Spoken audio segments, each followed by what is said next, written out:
Katigan mo yung nanay mo ha. Yun dito ha. Kung magbabago. I-play na. May nakita kapitan ng papel ha. Dito muna tayo sa posporo. Titingnan natin reaction ng papel. Para lang malaman natin.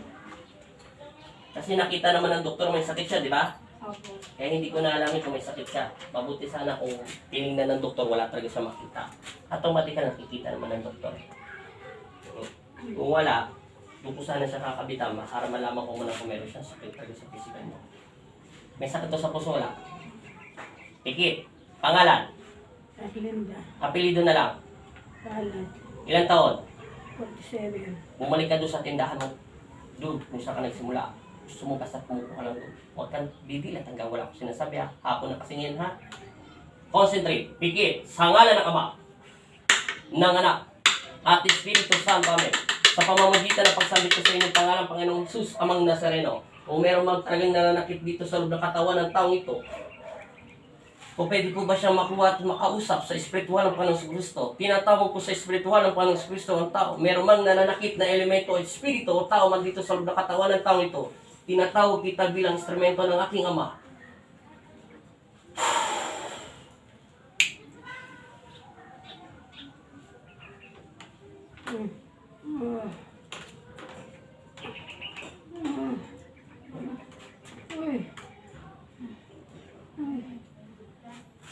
Sa pangalan ng aking Ama. Amen. Oh, bakit ka nasa loob ng katawan niya? Ah, kilala mo ba si Kristo? May takot ka sa Kanya? May takot ka sa aking Ama? Sagutin mo yung tanong ko, may takot ka kay Kristo? Meron wala? Ay, wala daw takot sa Diyos. Bakit ka? Anong gusto mo? Magandang pakiusapan? O sadis? Kung sadista ka, mas sadista akong manakit. Tanda mo. Tanungin kita, aalis ka sa loob ng katawan niya o sasaktan kita sa loob ng katawan niya? Aalis ka? Aalis ka, hindi? Ayaw. Kanina tinatanong kita kung kilala mo si Kristo. Kilala mo si Kristo? Ha? Ha? Kilala mo? Itaas magnetiko ang kuryente. Wala. Kweng-kweng kung kausap natin. Binibingi. Matuluyan sa ng bingi to. Bato sa aking puso. Tinatawag ko si Jesus sa sino ka naman. Ano? Ano? Makikipag-usap ka na, hindi pa? Ayaw mo pa rin? Ayaw pa rin talaga. Amen. Ano? Alis ka na sa mga katawan niya? Ha? Kilala mo ba si Kristo? Kilala mo ba si Kristo? Wala sa yan ha. Diyos na lang. Oh. Babae ka lalaki? Kilala mo ba si Kristo? Ha? Kilala mo? Ayaw.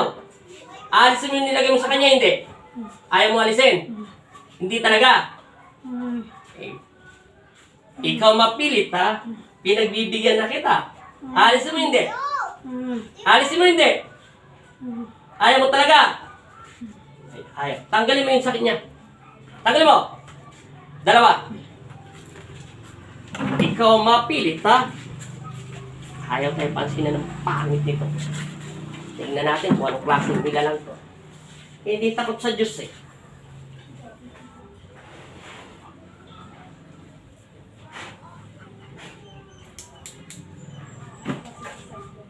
Ayaw tayo pansinin. Magpapapansin tayo dito sa pangit nito. Itataas natin ang konti ang kuryente sa katawan niya. Ay! Ano? Kilala mo ba si Kristo? Kilala mo na? May takot ka na sa Kanya? Bet kanina tinatanong kita kung kilala mo ang aking Ama, ayaw mo. Kilala mo na? Sige, kalasin mo. Nilagay mo sa Kanya. Gamitin mo yung kamay niya. Tama mo? Tao ka hindi? Buhay na tao, patay? Buhay na tao, patay? Ayaw mo talaga ako pagbigyan? Ayaw mo ha? Pangalawang antas, itataas na to. Maniwala ka sa akin. Pag sinabi kong lumiyab to, liliyab to. Makikipag-usap ka hindi? Makikipag-usap ka na? Ayaw mo pa rin talaga? Buhay kang tao, patay? Ayaw mo? Buhay na tao, hindi? Buhay. Kung buhay kang tao, Kung buhay kang tao, kilala mo to si Erlinda? Ah! Ha? Magkakilala kayo? May galit ka sa kanya? Tinatanong kita, may galit ka sa kanya? Wala? Meron wala? Ayaw mo talaga? Hindi ko natatanungin ang pangalan mo. Kapayapaan ang gagawin ko sa'yo. Kilala mo si Erlinda? Kilala mo? Kilala mo ba si Erlinda? O sige, kalasin mo. May galit ka sa kanya o nainggit ka? Dalawa lang naman yung taong kinagagalitan. Minsan nainggit at nagagalit. Alin sa dalawa doon? Galit ka ba sa kanya? Nainggit ka ba sa kanya? Etc. Ano? Nagagalit ka ba nainggit? Nagagalit? Bakit ka nga nagagalit kay Erlinda? Iba yung galit. Yung galit, galit ka sa tao. Pag nakikita mo yung tao, gusto mong bugbugin. Gusto mong nainis ka sa pagmumukha niya. Iba naman yung nainggit dahil nainggit ka sa maganda niyang buhay. Ano? Bakit ka nagagalit sa kanya? Bakit? Ayaw taga ko sabihin. Pag sinabi ko, palalakasin ko itong kuryente, maniwala ka, liliyap to. Sa pangalan ni Jesus. Ha? Bakit ka nagagalit? Ha? Nainggit ako sa kanya! Oh. Sige, sipahin mo ko. Pipilipitin ko loob ng katawan mo yan. Maniwala ka sa akin. Hindi pa ako nagpaparusa. Maniwala ka sa'yo, parurusa kita. Kalasin mo kung nainggit ka sa kanya. Anong nilagay mo sa kanya? Makukulang ka, mambabarang ka, magdarasal ka. Alin sa tatlo? Ikaw ba nagdasal dito o nagdarasal? Ikaw mismo nagdasal o nagpapadasal ka? Sagutin mo yung tanong ko! Ayaw mo talaga! Hindi pa ako nagsasalita ng itaas ang kuryente nito, maniwala ka sa akin. Mamili ka. Totorturin kita sa loob ng katawan niya o makikipag-usap ka ng mahinaw at maayos para walang sakitan. Mamili ka. Kapayapaan o sadist ang gagawin natin dalawa sa isa't isa. Mamili ka. Magiging patas ako dito sa gitna. Kung may galit ka rito at nainggit ka sa kanya, pakiusap bilang alipin ng aking ama. O instrumento niya. Kapayapaan. Wala akong kakampihan sa inyong dalawa. Ilalagay ko lang sa lugar. Makikipag-usap ka na maayos o ayaw mo talaga akong kausapin. Talagang magiging matigas ka. Sagutin mo ako. Makikipag-usap ka na. Ayaw mo. Makikipag-usap ka na. O sige. Bakit ka nagagalit at naiinggit kay Erlinda? Bakit? Nainggit ka sa kanya. Pero kilala mo siya. Magkakilala kayo. Hindi. Kakilala mo siya o magkakilala kayo. Alin sa dalawa. Pag sinabi magkakilala kayo, lagi mo siya nakikita o nakakausap, pwedeng kilala mo lang siya at hindi ko siya nakakausap. Alin sa dalawa? Kilala mo siya, nakausap mo, o kilala mo lang siya? Hindi kayo nag-usap. Kilala mo lang siya. Bakit ka naman nainggit kay Erlinda? Bakit ka nainggit at nagagalit sa kanya? Hindi ka ba niya pinautang? Kasi sabi nila may tindahan daw to eh. Hindi ka ba niya pinautang? Tinatanong kita! Huwag ka maging bingi-bingi, baka tuluyan kitang bingin dyan sa loob ng katawan niya. Ayaw mo talaga makipag-usap. Binibigyan na kita ng pagkakataon. Ay! Ano? Ay, binibigyan niya ako. Ano? Binibigyan niya ako. Ano? Binibigyan niya ako. Lakasan mo, mga bingi kami. Binibigyan. Binibigyan ka niya ng ano? Yung kailangan. Oh, di kilala mo siya. Magkakilala kayo. Sa pangalan ni Jesus, magkakilala kayo. Subukan mo, gawin ng kamay mo, pipilipitin ko dyan sa loob ng katawan mo. Ano?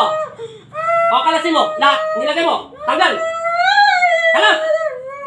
Ayaw mo makuha sa magandang usapan eh. Gusto mo matinding paspasan ang gagawin ko sa'yo eh. Sinabi ko na nga sa'yo, kapayapaan ang aking dalawa. Wala akong pwedeng kampihan sa inyo. Nasa gitna lang ako. Ang aking ama lang ang magsasabi sa akin. Kung papakawalan ka at tanggalan ka ng kapangyarihan o pwede kong hilingin na tipokin na lang kita. Kasi kanina pa kita tinatanong kung kilala mo ang aking ama, hindi mo masagot. Imposible naman kay Hesus Kristo, si Jesus. Kahit papaano sana makikilala mo lang, umuo ka na lang, pero hindi mo sinasagot. Sige, tanggal. Kailan mo pa ito dinadasalan? Ikaw mismo ba ang nagdarasal o nagpapadasal ka? Sagutin mo yung tanong ko. Isa na lang, maniwala ka sa akin. Isang salita ko, nakahanda na sila. Pag sinabi kong lagyan ng apo yan, maniniwala ka sa akin, paliliyabing ka dyan.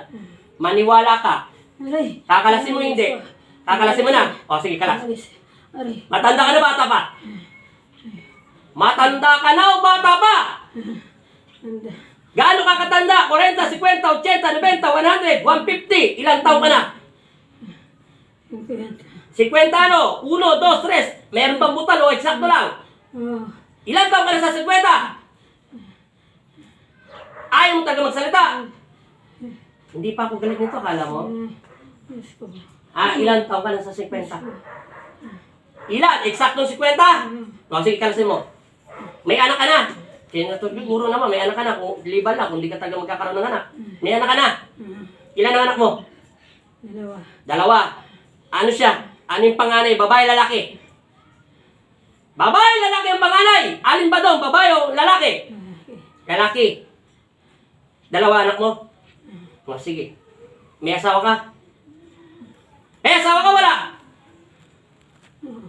Nasaan ang asawa mo?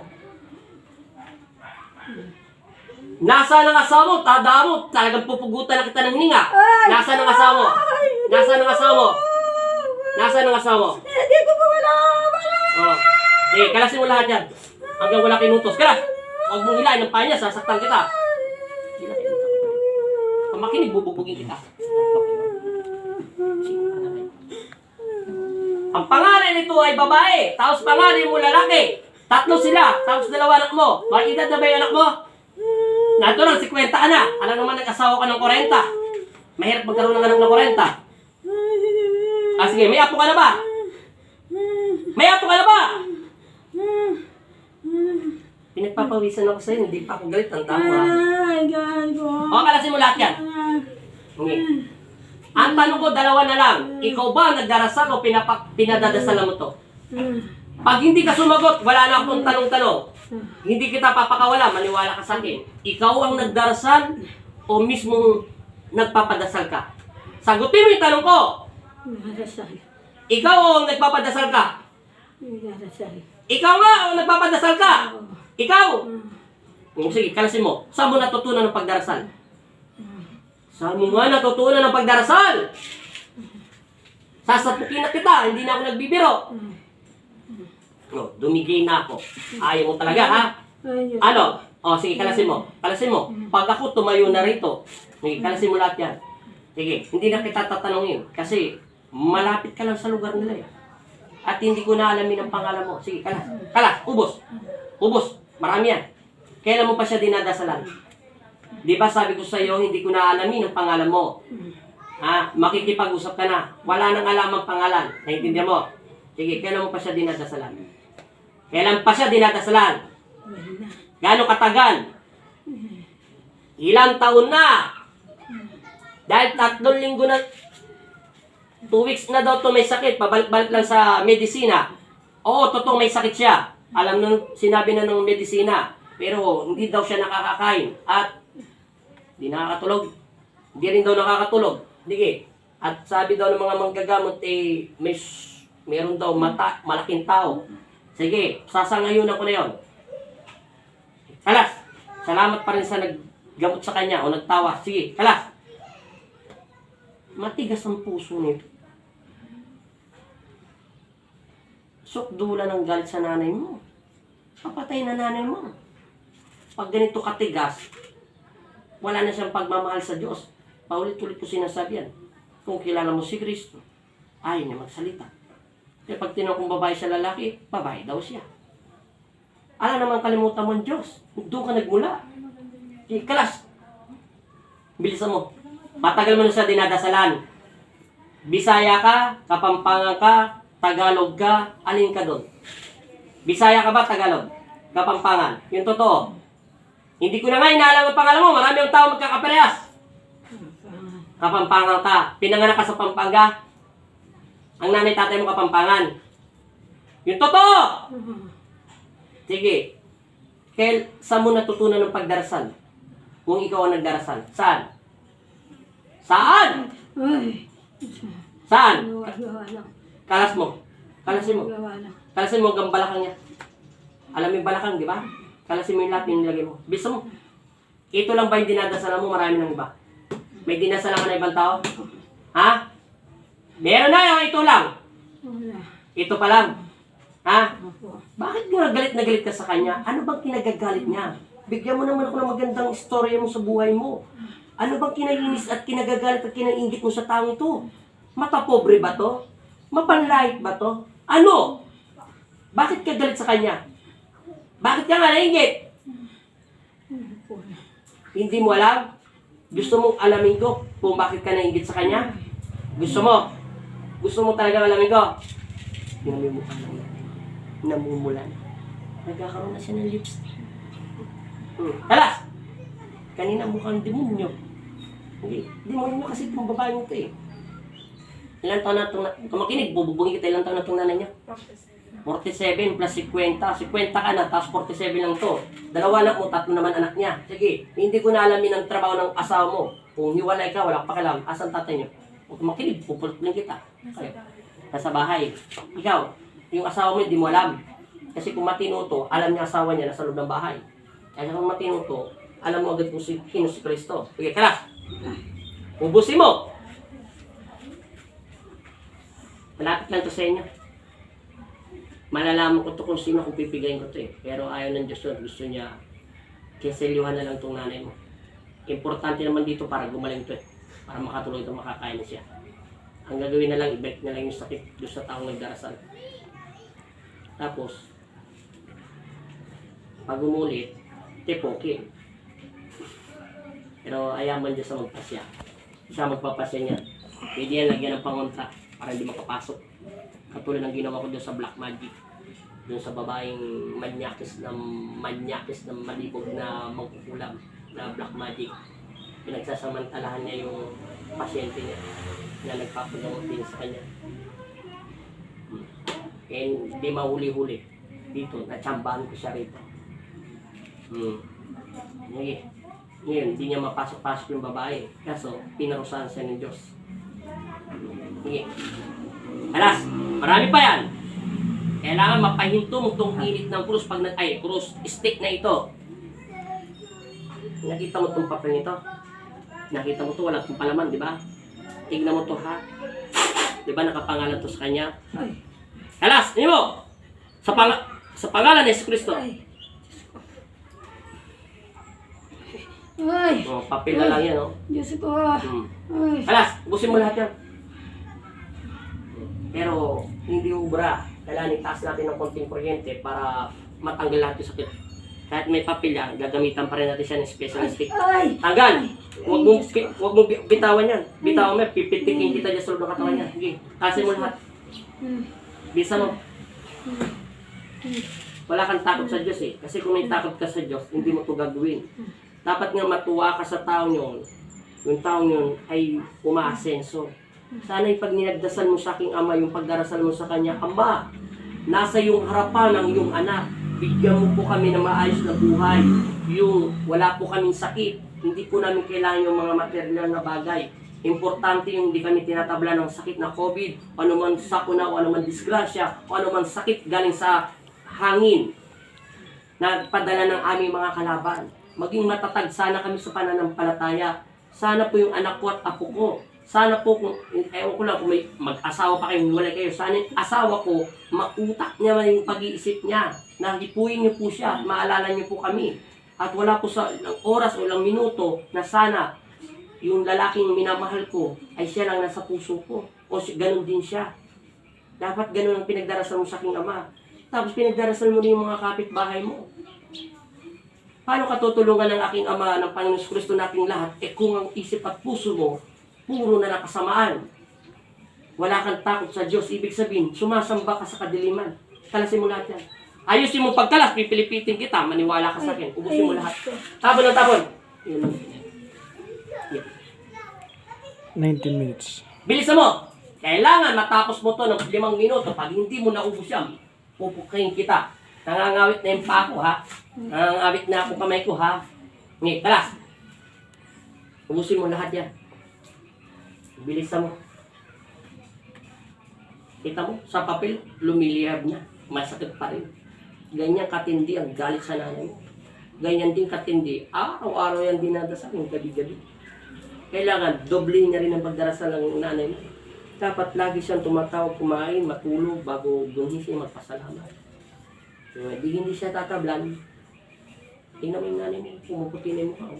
Tingnan mo pa siya yung mukha niya. Diba kanina kaitim-itim yung mukha niya? Ngayon, parang na siyang may pulpo. Kaya natatakot po ako kasi minsan pag ginigising ko siya may dumadaing. Pag titignan niya ako yung parang hindi siya, tapos maitim. Kaya sabi ko, Tingnan mo yung nanay mo. Kaya totoo yun, may sapi naman siya. Kaya nakakatakot pag may sapi. Tingnan mo nanay mo. Nagiging beauty na siya. Kanina mukha siyang, para siyang eng-eng na hindi mo maintindihan, na parang maligno. Kalas, ganyan ang pagdarasal sa demonyo. Bilisan mo ha! Ang tagal-tagal mo magkalas dyan. Ayaw mo akong kausapin ha? Gusto mo pa sa distant pag ano. Pag nagsisinungaling ka, umiinit yung papel at umiinit din yung stick. Yung stick niyan, ayaw niya na sa sinungaling. Pag sinungaling ka, lalo yan nag-iinarte. Baga sa ano, lumiliyab yan. Pag nagsasabi ka ng katotohanan at tinatanggal mo sakit, hindi ka niya sasaktan. Pantay yan. Mabait yan. Tanda mo yung stick niyan. Oo, yung stick niyan, hindi ang karaniwan stick. Okay, kalas. Akala mo, simpleng kahoy lang yan, ha? Ayaw niya sa mga sinungaling, sa kapampangan, mga malaram, ayaw niyan. Ayaw niya nagagawa ng kwento. Gusto niya tapat yan sa Diyos. At gusto niya payapang ngayong isip. Pag nagsinungaling ka lang, konting-konti lang, pumasok lang sa puso mo, tusukin niya ka. Magsinungaling ka pa para lumiyab pa ng lumiyab yung stick niyan. Bahala ka. Tutusukin yung puso mo. Kalas, bisa mo. Magiging maganda na nanay nyo. Pwede na yung sali sa Miss Universe. Kanina, mukhang di tao. Bilisan mo. Porkit nakikipag-joke ako sa'yo, ha? Hindi pa tayo bati. Tanda mo, hindi pa tayo close. Ha? Pinapatanggalan ng Panginoon Kristo. Balakang! Alam mo ba yung balakang? Pati hita niya. Hita mo rin yan, katawan mo yan, eh. Kalasin mo yung sasakit niya sa katawan niya. Kalas, tapon. Tapon sa lupa. Tingnan mo, ang amoy mo. Hindi ko maintindihan ang amoy mo, parang maghapon magdamag na sa loob ng bahay, hindi ka naliligo. At ganyan amoy mo.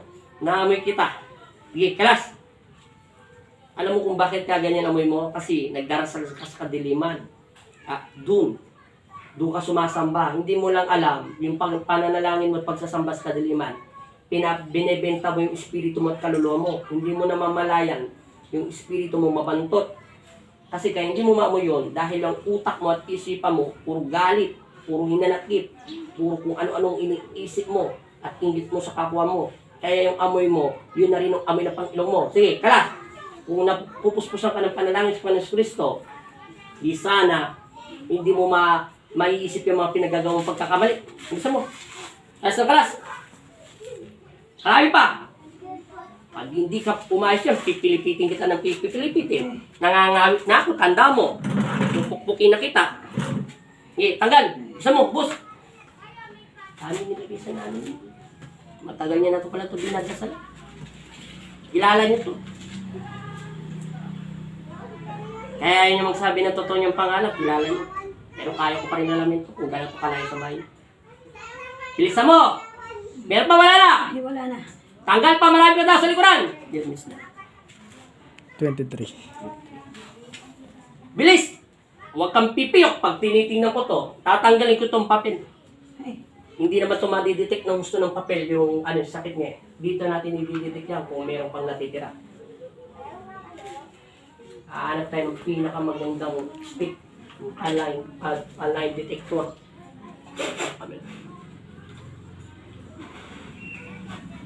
Bilisan mo. Pag hindi mo, bilis. I-detect ko yan pag pag may natitira ka pa, ha? Okay. Hinto mo yung kamay niya. Huwag mo didilat ang mga mata niya. Bulag ka sa araw na ito. Huwag ka maingay, titignan ko lang kung meron pang natitira. Huwag ka maingay, ha?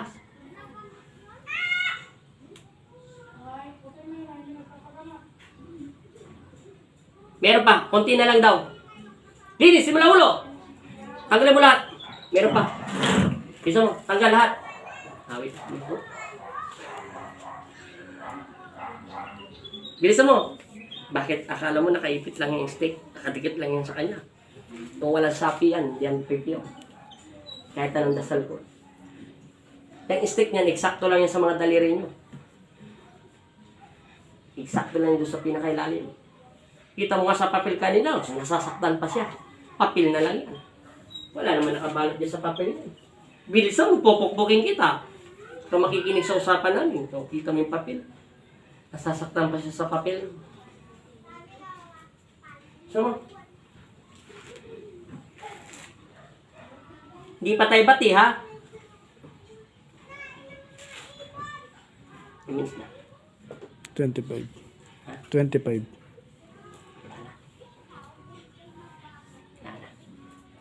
Hinto mo na kamay niya.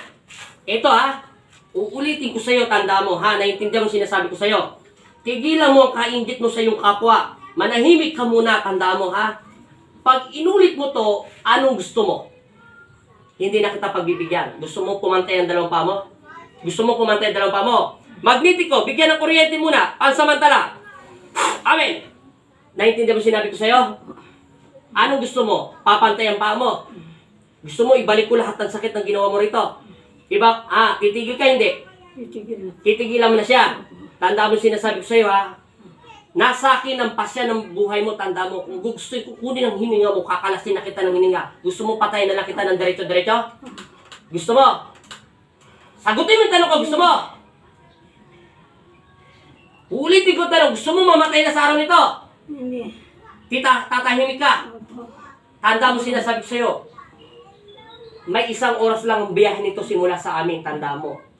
Pag ikaw ay pumasok ulit at hindi mo to pinatulog at pinasakit mo yung dalawang balakang niya at pinasakit mo yung sikmura niya, tanda mo, walang tanong-tanong. Tetepokin na kita. Naintindihan mo? Hindi kita tinatakot, tanda mo. Masama akong manakot, tanda mo. Tanda mo sinasabi ko sa'yo. Pansamantalang seselyuhan ko katawan lupang ito upang hindi ka makapagpasok sa kanya. Panginoon nawang maghari sa iyong isipan. Ang aking Ama na makapangyarihan sa lahat na Diyos mo rin ang maghari sa iyong puso at kaluluwa. Huwag mo sana sambahin si Satanas. Huwag sana na pumuntang sakit sa iyong mga apo at anak. Pag nangyari yun, maiisip mo ang lahat ng ginagawa mo sa kamalian sa iyong kapwa. Maghari nawa sa iyong kapayapaan. Naiintindihan mo? Pakinggan mo ang aking sinasabi. Ito ay para sa iyo, hindi para sa akin. Tanda mo, maawa ka sa iyong katawan lupa. Kasi pag napunta ka sa impyerno, yung katawan mo, puro uod. Tapos tutusukin yung puwet mo ng apoy. At tutusukin yung bunganga mo ng apoy. Gagawin kang lechon doon. Naintindihan mo? Pagbubuhatin ka ni Satanas. Makinig ka sa akin. Trabaho ni Satanas na kunin ang kaluluwa mo. Bakit ko alam? Mahabang kwento. Pero totoo sinasabi ko sa iyo. At lahat ng anak mo ay kukunin niya. Papasukin niya ang kaluluwa nito para maging salbahe. Kasi ikaw ang nagbebenta sa kanila. Naiintindihan mo sinasabi ko sa iyo? Maghari nawa sa iyo ang kapayapaan ng aking awa. Naiintindihan mo na? Lumayas ka na sa loob ng katawan niya. Sa ngalan ng Ama at ng Anak at Espiritu Santo. Layas!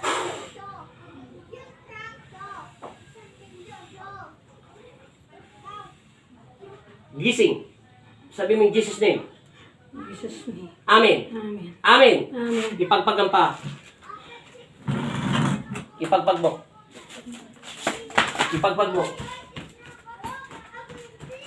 Akin ang kamay. Tama na. Baka mapagod na yan. Pantay na yung daliri mo. Simula sa dulo. Yan. 2, 3, 4. Walang labis, walang kulang. Lahat pantay-pantay. Oh. Nakita mo yan? Nagkakasukat. Inumin ng tubig. Hinga ng 3 beses. Sige. Huwag ka muna magsinelas. Para bumaba lahat yung sakit mo. Dahan-dahan lang. Para makabalik ng lakas. Okay muna. Meron. Ano pakiramdam mo, te? Ganda mo ngayon dito, te, oh. Ano ang pakiramdam nyo ngayon? Okay na. Yung tiyan nyo, okay na. Pwede Yo. na masakit yun. Ha? Hindi na masakit. Yung balakang nyo. Hindi na. Hindi ko pa ginalo yung katawan nyo, ha? Basta yun lang masasabi ko sa inyo, ha? Salamat. Maraming salamat sa Panginoon Kristo. Salamat, ha? Salamat din, sir. Thank you, thank you. God bless, ha? Thank you.